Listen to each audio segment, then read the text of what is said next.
So, ato na, naligo na tayo, no? Naliligo ako sa gabi para kinabukasan, freshen up na lang dahil sobrang aga nga ng pasok ko. Minsan di ko kinakaya, lalo na kapag gantong winter. So, naliligo tayo ng gabi. Binabaliktad ko since kailangan ko na pag uwi from work, maligo ulit. So, natry ko kasi na sobrang nag-dry yung buhok ko, yung skin ko, na kapag bago pumasok, tapos pag uwi din naliligo. Sobrang dry, lalo na pag winter. So, ang ginagawa ko na lang this time, sa gabi maligo. Yan. Okay! Hi guys! Tayo ay matutulog na. At bukas ay may pasok. So, ang pasok ko sa endoscopy ay 6:30. So, I usually wake up at 5 kasi ayoko yung nagmamadali. Gusto ko yung makakapag-breakfast pa ako. And then, may mga routine pa kasi sa morning. So, magpapakain pa tayo ng aso. And that's it. So, hinahatid naman ako ni Daddy. We usually live sa bahay ng mga 6 or 6:15. Yan. And malapit lang naman, 4 minutes away lang yung workplace ko from my place. Ayan. So, tomorrow, samahan niyo ako. 1,000 years later. Good morning! Good morning! So, it's already 5:20. Medyo humirit lang tayo ng kaunti, no? At nag-alarm ng 5, medyo nagpalit ako ng konti ng gising.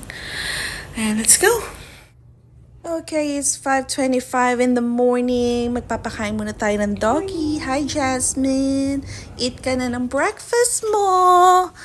Yan na yung food niya. Then, toothbrush muna tayo. Then, timpla ng kape. Instant muna tayo para mabilis. 1 for me and 1 for Daddy para magising-gising tayo sa umaga. Yan. Then, breakfast. Breakfast natin ay heavy meal kasi minsan nalilate ang break. Good morning! So, breakfast muna tayo. So, kailangan natin yan kasi magta-tech ako ngayon. Meaning, nasa room lang ako. And hindi ako makakalabas-labas kasi tuloy-tuloy yun. Once say, 10 yung cases nyo, if you have 10 cases, then kailangan the whole time andun ka lang. Ayan. Tatawagin ka naman for break. May magre-relieve sa'yo. Pero, yun lang yung break mo kapag nagta-teching ka or nagsascrub tech ka. Yun. So, after nito, bibihis na tayo din. Hati na tayo ni Daddy kasi isa lang ang sasakyan. So, kailangan din nila ng sasakyan mamaya para sila naman yung papasok. Kaya ako yung pinakamaaga ng pasok. So, see ya! Magsuot muna tayo ng compression socks. And yan, make sure na nagko-compression socks kayo. Lalo pag sa ganito sa peri-op na most of the time nakatayo ka lagi. Depende kung saan ka nakarotate.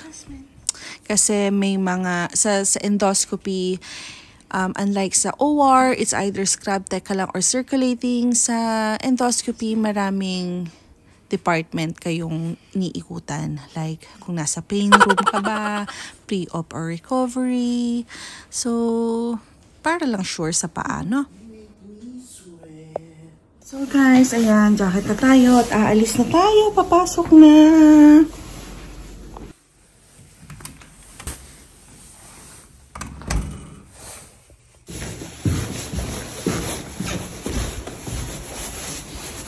So, naka-slippers lang ako kasi magpapalit ko. Good morning, Daddy! Ayan si Daddy yung maghahatid. Ayan. Kami papasok na. So, kaya ako naka-slippers kahit winter dahil ibababa lang naman ako ni Daddy sa entrance. Then, warm na sa loob. Yun. So, yun. Gosh, I was watching some of it online. But the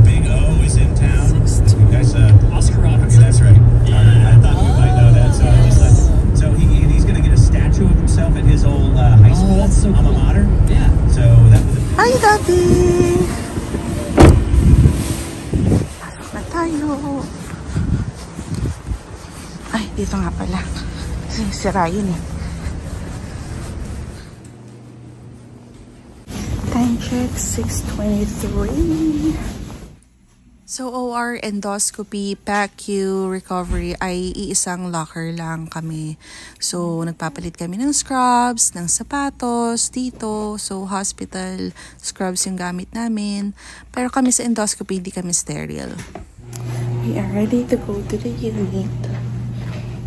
And, papasok na. A few moments later. Okay, shift done. Uuwi na tayo.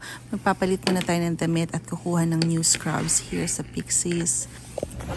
So guys, all done. Nagsoli lang tayo ng scrubs kasi dito sinusoli ang scrubs. Pag sinusuot. Pag peri-op lang naman yun. So, pag nasa peri-op kayo, nagpapalit ng scrubs, papasok palabas. Although, sa amin naman, hindi naman kami sterile. Kaya, sterile lang na paminsan, sinusuot na din. Tapos, para pabilisan lang din, no? And so, ayun na nga, guys. Sundo tayo ni Daddy. Nakachinelas lang ako. Habang nag-i-snow, bigla ang snow. Kala namin mag-spring na. So, ayan, snowing.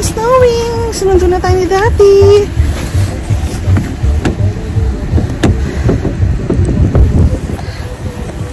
Muntik na. Tingnan mo kung niloloko tayo ni Daddy, oh. Whistle. Ayaw magbukas ng pinto. Daddy! Muntik na to. Niloloko pa tayo, eh. Aray ko po. Ayan, sila Daddy. Ay! Kachinelas lang. Wala si Jasmine.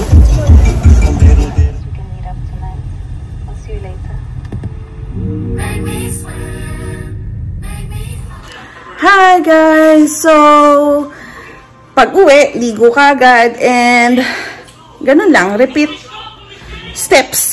Pagkaligo, tutulog, tapos papasok ulit bukas. Hindi na ako naliligo ng kinabukasan kasi nga yung paggabi na ako naliligo para dahil nga nagdadry ang skin ko kapag naligo ng early morning and then pag-uwi. Ang mahalaga yung pag-uwi eh nakaligo kasi andun yung mga germs from the hospital, 'di ba?